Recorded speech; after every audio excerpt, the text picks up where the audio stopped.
Great. David, thanks for having me. I appreciate it. Yeah, just what David said. I'm going to show you how we can make that monthly matchback or attribution report much simpler for the practice and save you some time and energy, which I know we could all use a little more time back in our day. So let's start out by looking at the patient finder, like David mentioned, and really making it simple for you all to give Web Marketing for Dentists a nice list. They're actually going to be able to do it themselves if you have this, so it's going to take so much time off your plate.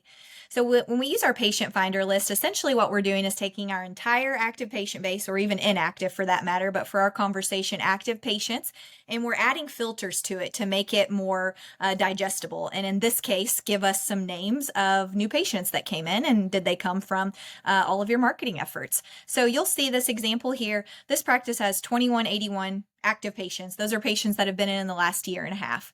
Now let's pretend that David has come to you and said he needs that list he just mentioned for your new patients. We're going to make it extremely simple by going in here and editing filters. So we're going to default to active, but once we start layering filters, we are going to make things much easier.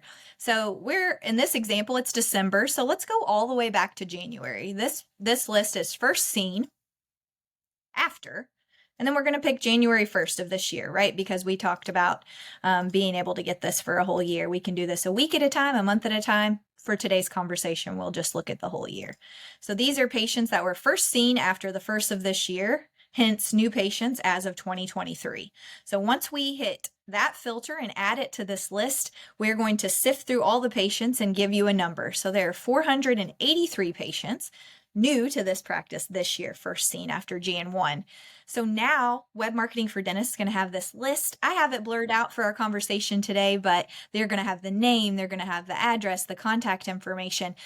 What's really nice too is if referral sources track correctly, we know that that can be a sticky one, and maybe there are multiple referral sources. That's also going to show up, which is a really neat feature here. And then we're also going to be able to see the patient value. So we're going to know the annual patient value, exactly how much revenue was driven to your practice from that referral source or from that specific patient. So it makes it really nice and easy to do that matchback report every month for your marketing.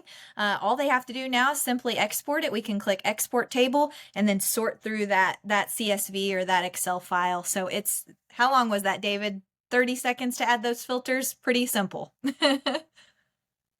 Yeah, pretty great. Does it also have the treatment plan as well? If the treatment plan hasn't been paid out, if they actually haven't put any money down, does it just show us that?